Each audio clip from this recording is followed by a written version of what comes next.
today's times, it's crucial to prepare your home and family for emergency situations. To assist you, we've created the following checklist based on the Federal Emergency Management Agency's guidelines. This information will help you to create an emergency plan. It's important to have a plan that will help you while you're at home. On this DVD, we've given you a variety of fire prevention information. It's also important to discuss with your family the dangers of severe weather, earthquakes, and other emergencies, so you'll know how to react to them. For each type of emergency, you should discuss the safe spots in your home. For example, during an earthquake, you should hide under a sturdy table or desk, or against an inside wall where nothing can fall on you. In another section of this DVD, we talked about creating a fire escape plan. It's also important to draw a floor plan of your house to mark escape routes for other emergency conditions.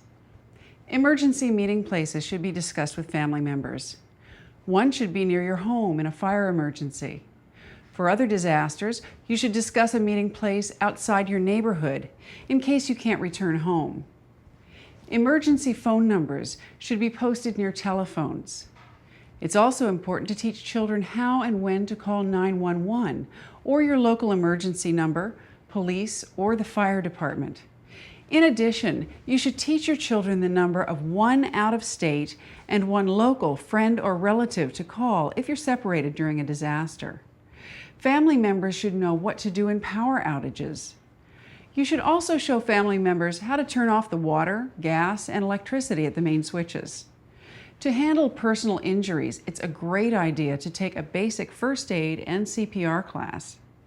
Family records should be stored in a water and fireproof container. You should prepare a disaster supply kit in an easy-to-carry container, such as a backpack or a duffel bag. What should be kept in a disaster supply kit? Well, the following items are important. Keep a supply of water in a sealed, unbreakable container. A good rule to follow is 1 gallon per person per day. Mark the date on each container and replace these items every 6 months. Keep a supply of non-perishable packaged or canned food and a non-electric can opener. Store a change of clothing for each family member that includes rain gear and sturdy shoes. Keep blankets or sleeping bags. Compile a first aid kit that includes prescription medications. An extra pair of glasses should also be kept for those who wear prescription lenses. Keep a battery-powered radio and flashlight and plenty of extra batteries. You'll also need credit cards and cash, an extra set of car keys, a list of family physicians, and a list of important family information, such as the style and serial numbers of medical devices like a pacemaker. Special items for infants and disabled family members should also be included. It's very wise to prepare an emergency kit for your vehicle.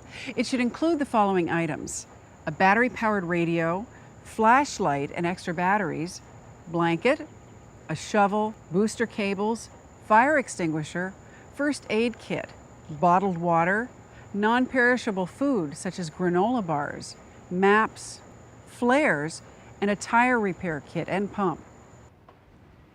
If the need to evacuate occurs, here is information that you should know. Listen to a battery-powered radio for the location of emergency shelters. Follow the instructions of local officials. Wear protective clothing and sturdy shoes. Take your disaster supply kit. Lock your house. Use travel routes specified by local officials. If you have some time, do the following. Let others know when you left and where you are going. Make arrangements for pets, since animals may not be allowed in public shelters. If instructed to do so, shut off water, gas, and electricity. We hope you never have to use this information in your community, but by being prepared, you'll know you're doing your part to keep your family safe.